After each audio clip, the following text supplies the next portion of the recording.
Every single pop era, every person who has stood on the stage and made you feel something has one name somewhere in their origin story. And that is Michael Joseph Jackson. And I know y'all know that, but today I want to talk about the why. Not through music history, not through cultural conversation, but through his birth chart. Because the stars already knew. Before Thriller, before the moonwalk, before that glove. So let's get into it.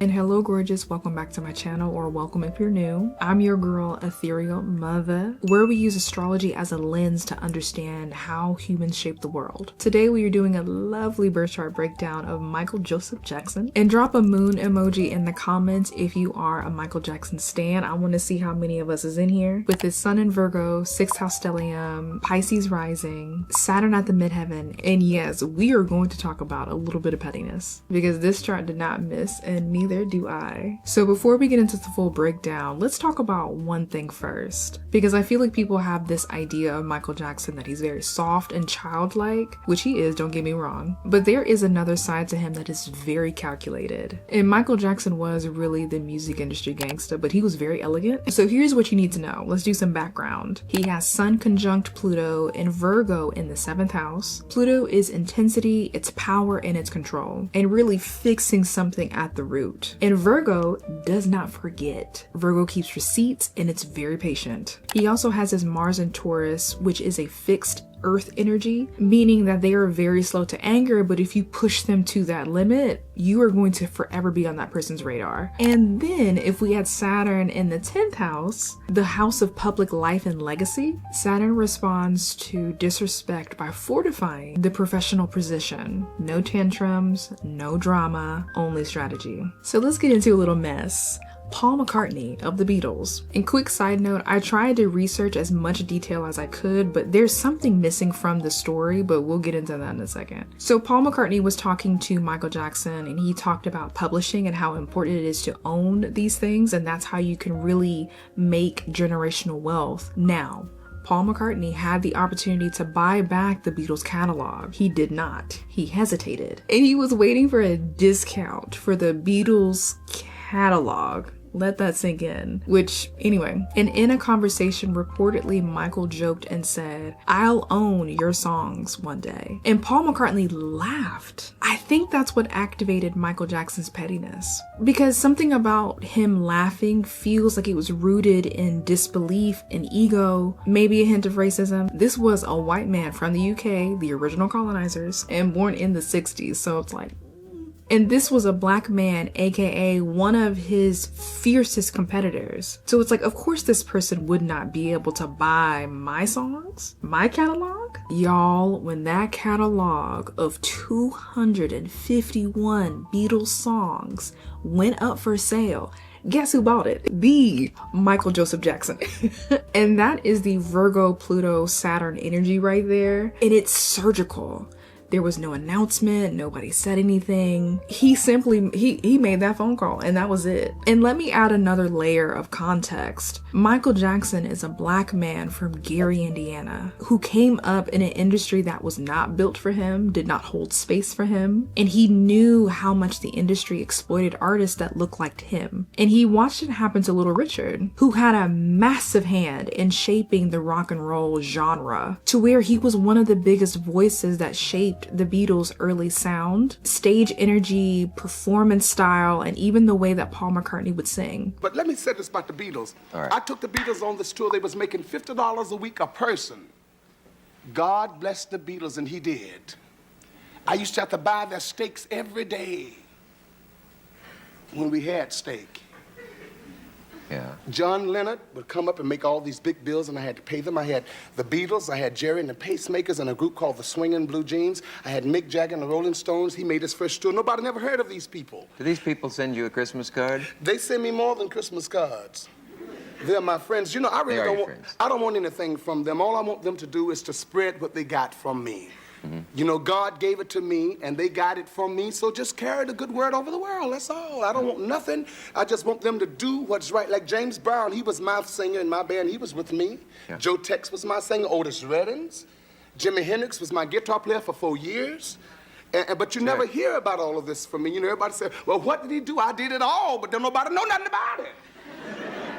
And Michael Jackson quietly gave Little Richard back his publishing so he could finally make some money off of the things that were stolen from him, basically. Because Pluto also sextiles Michael's Jupiter, and Jupiter in Libra is fairness, justice, and correcting what was stolen. The same hands that moved strategically against Paul McCartney are the same hands that supported and helped Little Richard. So we are going to come back to this, but I just wanted to kind of set the tone for who Michael really was behind the scenes. And comment down below, did you know that Michael owned the Beatles catalog? Because I feel like that does not get discussed enough. So Michael Joseph Jackson was born on August 29th, 1958 in Gary, Indiana. He was the 7th out of 9 children. By the time he was 5 years old, he was performing with his brothers with the Jackson 5. By age 11, he had his first #1 hit. And if you let that sink in, 11 years old, having a #1 record, incredible stage presence, voice control, charisma, fully formed at that age when many of us were, I don't know what we were doing at 11.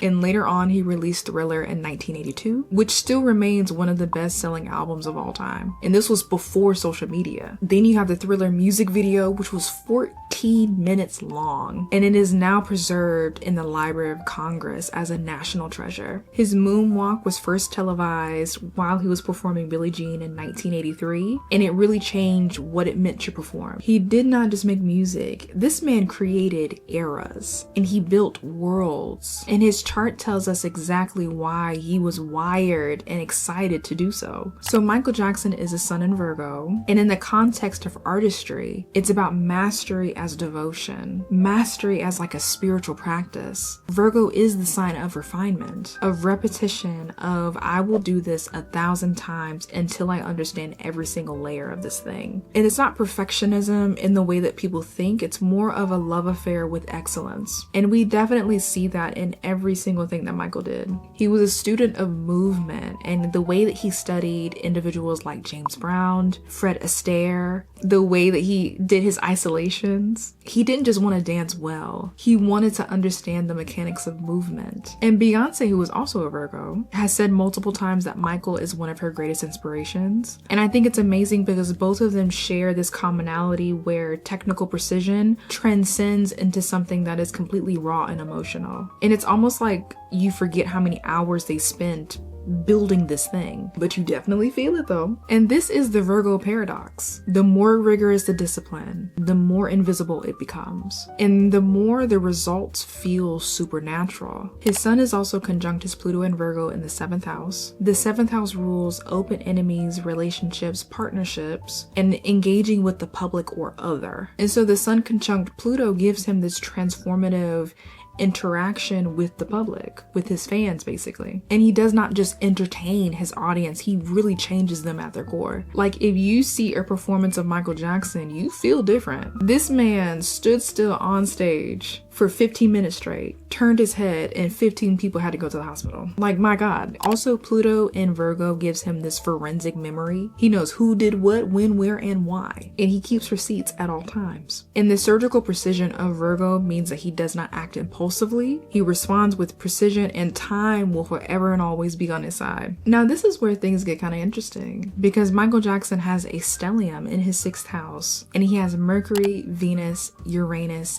all in Leo. And when you have so many planets within one sign, it's like the energy is so concentrated, like it's like an engine in a car. It's very powerful and it can take you anywhere you want to go. And so the 6th house is also about craft, daily practice, service, and refinement. It rules how we show up in work, how we structure our discipline, and the rituals we build around what we're creating. So Mercury and Leo in the 6th house, that is the mind that thinks in performance. Communication that's theatrical by nature. Even when he spoke in interviews, there was a specific quality to it. Sometimes a bit dramatic, sometimes had like a performance type of element. Venus and Leo in the 6th house, this is a love for performing. Beauty expressed through the work itself. It is what gives Thriller its cinematic aesthetic, The Dangerous Era its bold identity, its Invisible album a sensory richness. And Venus and Leo is never able to create quietly, it has to be seen. And last but not least, we have Uranus in Leo in the 6th house, which is the game changer. Uranus breaks conventions. It disrupts, it introduces the unexpected in the daily structure of life. And in Leo, in the sign of self-expression and dramatic presentation, Uranus has the signature of doing something that has never been done before. The single glove, the moonwalk, the 14-minute music video, the military jacket paired with sequins. They were not accidents. They were not PR stunts. They're Uranus in Leo in the 6th house. Innovation that arose organically but then became a fixture in culture. It's also interesting he did not start the trend of the glove. He wore it actually because he had vitiligo, which is a skin condition that affects your pigmentation. So something that became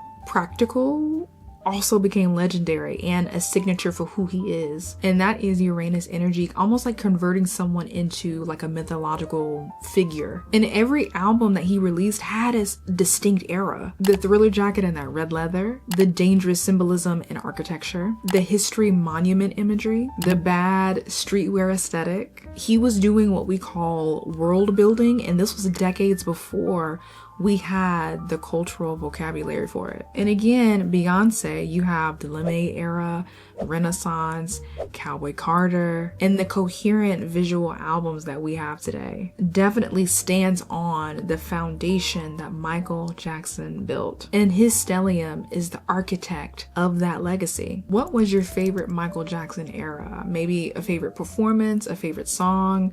I know the Thriller album is really beautiful. The Bad era, Butterflies, that kind of Human Nature. And now we arrive at the placement that I think explains everything. Saturn at the midheaven. The 10th house, the most public point of your chart. Saturn is the planet of time, structure, and endurance. It rules things that are built to last. Basically something that can get carved into stone, like a monument. And his Saturn is in Sagittarius. Sagittarius is the archer, the philosopher, the truth teller, and they go after what they want without apology. It's very bold, expressive, and it carries this beautiful passion. Saturn in Sagittarius at the midheaven is a signature that shows someone whose work or teacher who outlives them, and a legacy that parents pass on to children, and then there's children, and there's children. And we are literally watching this in real time. Like, there's still babies in 2026 who were born long after Michael Jackson has passed, and they are still obsessed with this man. And you can go on YouTube, you can see them moonwalking, studying the choreography. Like, it's so precious. And that Saturn on that midheaven is fulfilling that promise. And I wanted to touch on his Pisces rising because this is something that gives his artistry almost like a spiritual dimension. And Pisces is the energy that dissolves. So I feel like his energy was capable of dissolving things like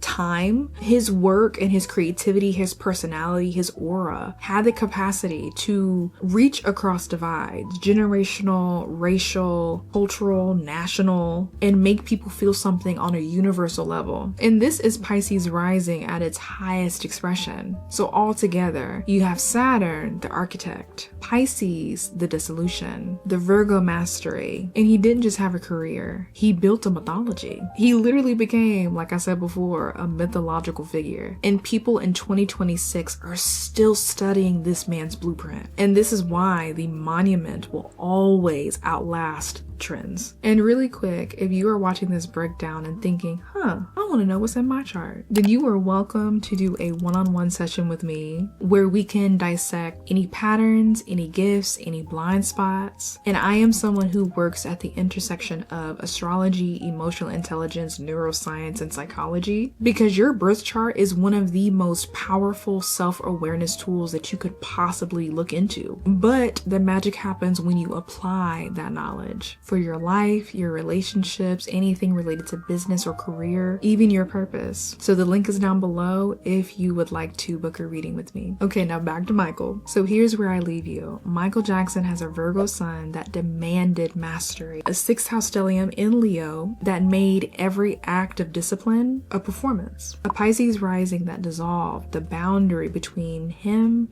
his creativity, and his audience. And a Saturn at the midheaven in Sagittarius that was always, even from the beginning, building something permanent. He was not just talented, he was not just hardworking, he was astrologically built to have a legacy. And the one thing about monuments is that they don't ask for permission, they don't need trends to validate them, they simply stand. And Michael is still standing in 2026, and he will still be standing in 2076. That's the chart, that's the blueprint, and that's who he was. And I don't know about you, but that gives me chills every single time I think about it. If you made it to the end of this video, first of all, thank you, I love you, and tell me in the comments, who should I do next? The next one is going to be even more unhinged, and I promise you don't want to miss it, so go ahead and subscribe so you can come back and get those notifications and hype me up if you can, and I will see you in the next one.